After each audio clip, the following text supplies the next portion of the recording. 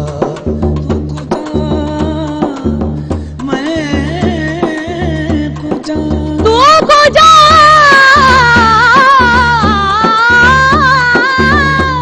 من کجا تو کجا من کجا من کجا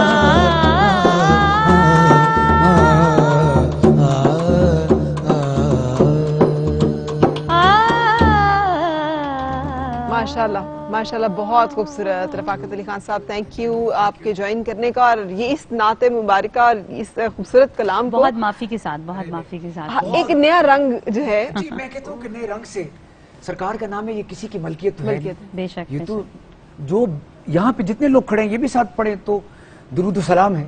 بے شک اور میری آج یہ بہت ہی زیادہ خوش نصیبی ہے کہ مجھے آج ہنا چونکہ اس کام کی ایک ہی آرٹسٹ ہیں اور میں نے ان سے ریکویسٹ یہ آپ کا بڑا پن ہے اور اور انہوں نے میری ریکویسٹ کو مان لیا۔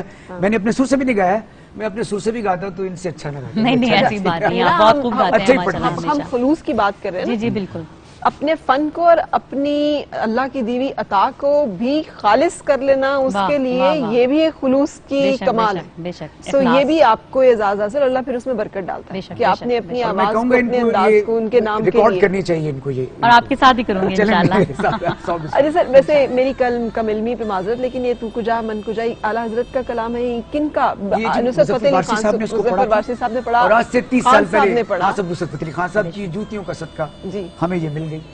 اور کیونکہ لوگ تو اپنے اپنے کریڈٹ کے چکر میں رہتے ہیں، بات تو ہوتی بزرگوں کی، بے شک، جیسے بے شک۔ بزرگان دین کی وجہ سے ہم سب کانٹیننٹ میں آج لے بڑی ہستیوں سے، خواجہ بختیار کاکی سے لے بے کے شک، بے شک۔ نظام الدین اولیاء سے لے کے اجمیر شریف سے لے بے کے شک، داتا بے علی شک۔ اجمیری تک اور بڑے بڑے جو صوفیاء اکرام ہیں، مجھے جانے کا بھی اتفاق ہوا ہے۔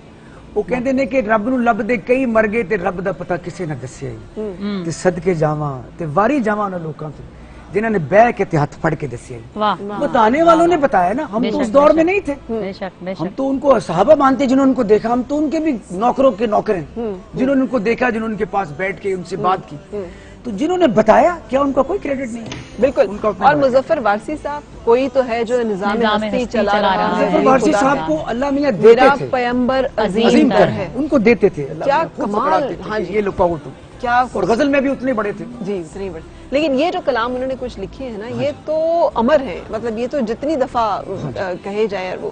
لیکن خان صاحب آپ کو کیسا لگا، مطلب اس نعتیہ کلام، اس کلام کو پڑھنا اور بہت سارے خوبصورت کلام پڑھنا، تو فرق تو دل پہ بھی وارد ہوتا ہے۔ دیکھیے یہ منظوری کی بات ہوتی ہے، بے شک، اتنا ابھی دیکھیں پڑھ رہی تھی ماشاءاللہ، میں اب وجد میں تھا، میں ان کا انجوائے کر رہا تھا۔ اس کو اور لوگوں نے بھی کمال کو، خان صاحب نے تو کمال ہی پڑھا ہے، جنہوں نے اس کو بنایا، مظفر وارسی نے اس کو لکھا، انہوں نے بھی کمال پڑھا ہے اس کو۔ بات ہوتی ہے آپ کے حصے میں کیا آتا ہے، آپ کو آپ کے حصے میں کیا ملتا ہے۔ میرے دوست ہیں شراز اپل، میں ان کا ہمیشہ ذکر کرتا رہوں گا مرتے دم تک، یہ بڑی بات ہے آپ کی، آپ کریڈٹ لیتے ہیں، ان کریڈٹ کا میں ذکر کرتا رہوں گا۔ وہ مجھے ہاں سب کرنا ہے جی، اس کو کلام کو کرنا ہے، کیونکہ اس کو جب 90s ارلی میں اے آر رحمان صاحب آئے تھے پاکستان میں، تو نصرت علی خان صاحب جب ان کی ملاقات ہوئی تو انہوں نے کہا تھا مجھے کوئی تحفہ دے، تو نصرت علی خان صاحب نے یہ تحفہ ان کو دیا تھا کہ یار یہ میری بڑی اچھی نعت ہے، اس کو تم یاد کرو، اس کو رکھو، یہ مجھے بتایا ہے شراز بھائی نے، کیونکہ وہ ان کے بڑے اور نزدیک اے ہیں۔ آر رحمان کا اپنا شغف اور روحانی لگاؤ ہاں بھی جی، تھوڑا ان کے سا اسٹوڈیو کا نام واضح ہے۔ پنجتن پاک ہے، جہاں پہ وہ ریکارڈنگ کرتے ہیں ماشاءاللہ، اس لیے تو آسکر ایوارڈ ملا ان کو۔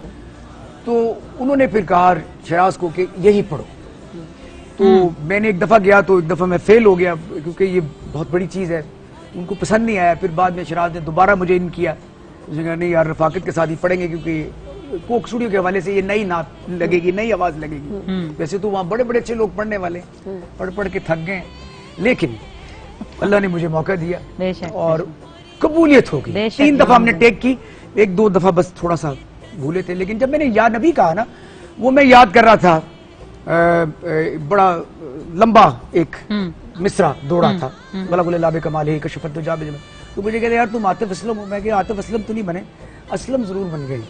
تو تھوڑی سی مزیدار بات ہے.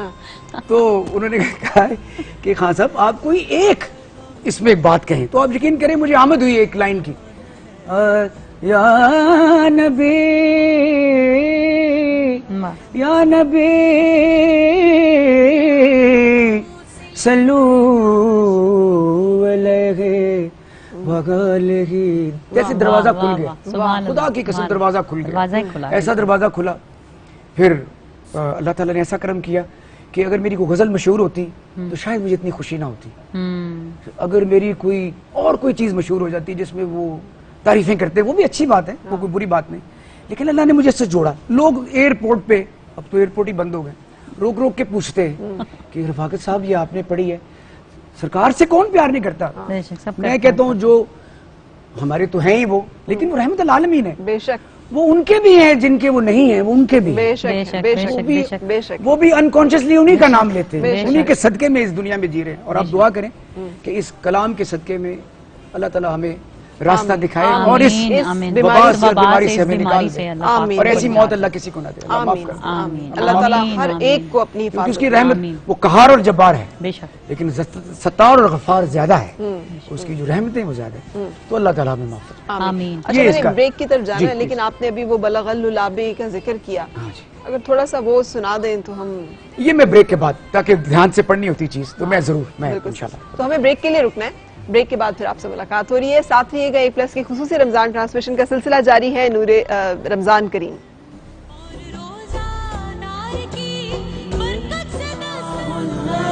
رمضان کریم رمضان کریم صدق اللہ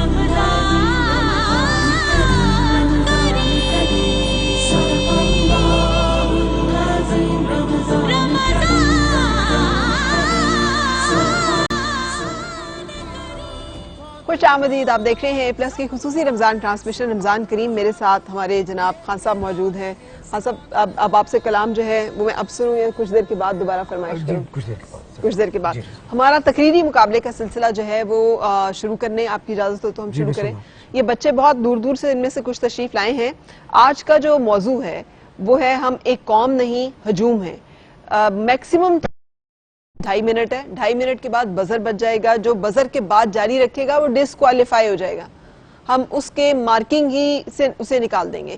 3 جو ہیں امپورٹنٹ پوائنٹس ہیں. نمبر 1, آپ نے کانٹینٹ, آپ کا مواد, جو آپ کی لاجک ریزننگ ہے اس کے نمبر دیے جائیں گے. آپ کی ادائیگی, تلفظ کے نمبر دیے جائیں گے, اور آپ کے انداز کے جو ہے اس پہ آپ کو دیکھا جائے گا. ہم آپ کا ٹائم شروع ہوتا ہے. میرے پہلے مقرر جو ہیں Abdur Rahman, government college of science Lahore. جی.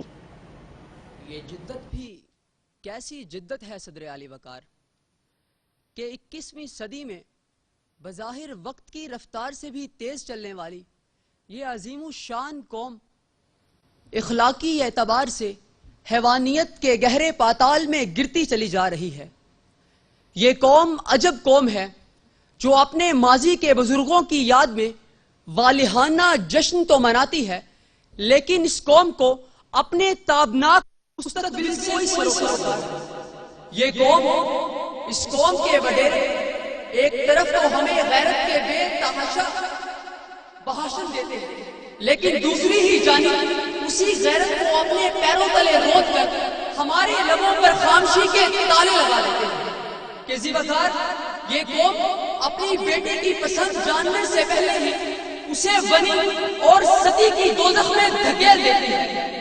اس قوم کا المیہ تو دیکھیے ذی وقار کہ جب حاکم وقت کے سپاہی وبا سے شکار لوگوں کی امداد کرنے جاتے ہیں تو ان کی تصاویر اتار کر سوشل میڈیا پر لگا کر ان کی سفید پوشی کا دھوم دھام سے جنازہ نکالتے ہیں, اور رتی برابر بھی یہ نہیں سوچتے کہ ان معصوم چہروں پر کیا گزرے گی کہ صدر عالی وقار ایسی افکار عالیہ کی حامل قوم نہیں ہجوم کہلاتی ہے. ایسا ہجوم جو غریب کی غربت کا تماشا لگاتا ہے, ایسا ہجوم جو معاشرے میں نفرت کے دیپ جلاتا ہے, ایسا ہجوم جو سخن پر قیمت کی مہریں لگا کر اسے بھی بکاؤ بنا دیتا ہے کہ اس قوم پر ثقافتوں اور سیاستوں کی یلغار، خدا کی مار، ہر چوتھا آدمی ہیروئن کا شکار، بس استغفار، ہم خوابوں میں بلند پرواز قوم کہ کوئی آئے گا ہمیں جگائے گا اور ہم عظیم قوم بن جائیں گے، مگر ہمارے یہ خواب ادھورے رہ جائیں گے۔ ہم بھی کسی ادیب کا افسانہ، کسی شاعر کی نظم، کسی لکھاری کی تحریر، کسی مقرر کی تقریر بن جائیں گے، ہم بھی اس ہجوم میں ایک دن مارے جائیں گے۔ روز جنازے اٹھیں گے، تم روز کفن پہناؤ گے، میں شرط لگا کر کہتا ہوں کہ تم نہ ہوش میں آؤ گے۔ لکھ دو یہ دیواروں پر، خاموش لبوں سے رونے والوں، میں بھی مارا جاؤں گا، تم بھی مارے جاؤ گے۔ بالکل صحیح، بہت خوب ماشاءاللہ ہے نا جی۔ اور اگلے جو ہمارے مقرر ہیں وہ سیالکوٹ سے تشریف لائے ہیں عائشہ رانی۔ عائشہ رانی آپ آئیے گا، اور سیالکوٹ سے آنے کا مطلب ہے کہ انہوں نے سفر کیا ہے خاصا، یونیورسٹی آف گجرات سیالکوٹ سے تعلق ہے۔ سو دیکھیں اس کرونا میں آپ سے خان صاحب ٹریول کر رہے ہیں، ادھر ادھر جا رہے ہیں؟ نہیں، اس میں چینل پر کچھ پڑھنے کے لیے کوشش تو یہ ہوتی ہے، لیکن بڑی بات ہے اتنی دور سے آنا۔ بالکل، اللہ تعالیٰ اس کو زندگی دے۔ بالکل۔ سو عائشہ رانی یونیورسٹی آف گجرات سیالکوٹ سے، جی۔ شہر میں سنسناتے سناٹے سے سہمے ہوئے بامدر کی خیر ہو کہ وبا کی بخشش کئی چہروں کا روغن چاٹ چکا، انسانوں کی گھات میں بیٹھے نادیدہ آسمانی لشکر کخنا روایتوں کی فصیل میں شگاف ڈالے، نئے آسمانی بندوبست کے نقارے کو چوٹ دینے لگے، اور ہم ہرمان نصیب ازل افتاد کا سدباب ڈھونڈنے کی بجائے حالات کا نوحہ پڑھ رہے ہیں کہ علی وقار ہجوم کا قبلہ درست کر کے اسے قوم میں بدلا جائے۔ صدر علی وقار، قوم ارتداد اور ابہام میں جھولتے نظام کی یک زبانی اطلاق کا نام نہیں، قوم تو ایک مشترکہ خواب کی پشت پہ کھڑی جمعیت کا نام ہے جو آزاد مملکت کی زمین چومنے کے لیے جیل کی چکی پیستی ہے، نوملودوں کی جان کے نذرانے پیش کرتی ہے۔ قوم تو غنیم کی پہلی للکار پر سرحد پر سیسا پلائی دیوار اٹھانے والے جوانوں کا لہو ہے۔ قوم تو ایک آواز پر اپنے بیٹے اور زیور دان کر دینے والی ماؤں کا اثار ہے۔ علی وقار، تاریخ شاہد ہے کہ عرض پاک کا مقدر جب بھی دندرایا ہم نے منوایا ہے کہ ہم ایک ہجوم نہیں قوم ہے، اپنی جان پر کھیل کر دہشت گردی کی جنگ جیتنے والی قوم، سیاسی اور منان میں پرستحکام قوم، دہشت گردوں کی جان سے ان کی جان نکال دینے والی قوم، جفاکش مزدوروں اور وفاکش بہادروں کی قوم، ادریس صاحب کے ایثار کی قوم، ملالہ یوسفزئی کے استقلال کی قوم، زلزلے اور سیلاب کی افتاد سے جیتی ہوئی قوم، صدر علی وقار عہد وبا کو عہد وفا میں بدلنے پر آمادہ قوم۔ یہ 22 کروڑ لوگوں کا ہجان نہیں ہے، یہ 22 کروڑ جسم اور ایک جان ہے۔ خدارا اسے ہجوم کہہ کر اس کی تذلیل نہ کیجیے، اسے قوم کہیے اور اس کی تعمیر کیجیے۔ علی وقار، ہم زندہ قوم ہیں، ہم آئندہ قوم ہیں، ہم سب کی ہے پہچان، ہم سب کا پاکستان۔ آپ سب کی سماعتوں کا بہت شکریہ۔ شکریہ، بہت اچھے۔ آپ سیالکوٹ سے تشریف لائیں لیکن انرجی جو ہے وہ پوری تھی۔ اگلے مقرر جو ہے وہ تشریف لائیں محمد عمر یونس صاحب، government college of science Lahore سے ان کا تعلق ہے، اور جلدی سے آپ لوگوں نے روسٹرم پہ آ جانا ہے۔ آپ لوگ ٹائم لیتے ہیں آنے میں، سو فوراً سے روسٹرم پہ آنا ہے تاکہ آپ کا ٹائم جو ہے وہ شروع ہو سکے۔ محمد عمر یونس، یور ٹائم سٹارٹس ناؤ۔ جی۔ ہم برِ صغیر پر 1000 سال تک حکومت کرنے والے اپنی روایات کو بھول چکے ہیں، ہم اپنے اسلاف کی میراث کو گنوا چکے ہیں، ہماری تاریخ بدل گئی، جغرافیہ بدل گیا، ہم نہ رہیں، ہم اپنی انا کے پجاری ہیں، ہم اپنی خواہشات کے آگے سجدہ ریس ہیں، ہم آئینہ دیکھتے رہتے ہیں، آئینے میں اترتے ہیں نہ اس سے باہر نکلتے ہیں۔ جس قوم کا حال صرف اپنی ذات تک محدود ہو وہ قوم قوم نہیں کہلاتی، وہ قوم ہجوم کہلاتی ہے زیادہ۔ اور ہم ایک قوم سے ایک ہجوم بن گئے، ایسا ہجوم جو اپنی غیرت کھو بیٹھا ہے۔ وہ ملک ترقی کرتا ہے جس ملک میں غیرت ہوتی ہے، ہر فرد سکون سے رہتا ہے، ہنس ہنس کے دکھ وہ سہتا ہے، وہ خوشیوں کو بھی بانٹتا ہے اور ملک کے مسئلے جانتا ہے۔ وہ ملک ترقی کرتا ہے جس ملک میں غیرت ہوتی ہے۔ مگر صدر علی وقار پھر چرخے کی رفتار نے اپنی کروٹ بدلی، چین و عرب کے جاہو جلال کے مالک محکوم ہو گئے۔ ہم مسلمان تو کیا رہتے، ہم شیعہ، سنی، وہابی اور بریلوی ہوئے۔ ہم حرم کی پاسبانی تو کیا کرتے، ہم چودھری، بٹ اور خان ہوئے۔ ہم محمد بن قاسم تو کیا بنتے، ہم راجہ دہر بن بیٹھے۔ پھر ہم نے عصمتوں کے سودے سرے بازار کیے، لیلائے وطن کو ہوس اقتدار کا نشانہ بنایا۔ صدر علی وقار تماشا بنتا رہا، قوم کا وقار و معیار ہم اپنی ذات بناتے رہے، خوشی سے یہاں ہم اپنی ذات بناتے رہے۔ علی وقار مایوسی کفر ہے، میں مایوس نہیں ہوں، انشاءاللہ ہم ایک دن اس ہجوم سے ایک قوم بنیں گے۔ ہم بتا دیں گے دنیا کو سنسار میں، ہم بتا دیں گے دنیا کو سنسار میں، کتنی طاقت ہے جذبوں کی جلگار میں۔ باخدا غریبوں کے دربار میں ہاتھ باندھے ہوئے ہر نواب آئے گا، انقلاب آئے گا، انقلاب آئے گا۔ آپ کی سماعتوں کا بہت شکریہ۔ بہت خوب، گریٹ۔ اچھا اب مجھے بریک کے لیے رکنا ہے خان صاحب، آپ کا پوائنٹ آف ویو کیا، ہم قوم ہیں یا ہجوم ہیں؟ آپ کو کیا لگتا ہے؟ It's a very difficult question for me, for myself, actually. آپ کبھی کبھی ایک دم سے اپنی قوم کو دیکھتے ہیں جیسے سب اکٹھا ہو گئے، لیکن کبھی کبھی لگتا ہے کہ ایک دم سے ڈویژنز میں بڑھ جاتے ہیں۔ ٹھیک، تو اللہ کرے کہ ہم ایک قوم ہی رہیں تو اچھا ہے۔ آمین آمین۔ وہ کہتے ہیں ہم سفر چاہیے ہجوم نہیں، بالکل ایک مسافر ہی قافلہ ہے مجھے۔ بالکل، ایک بریک کے لیے رکیں گے اور بریک کے بعد ہم یہیں سے کنٹینیو کریں۔ رمضان کریم، رمضان کریم، صدق اللہ رمضان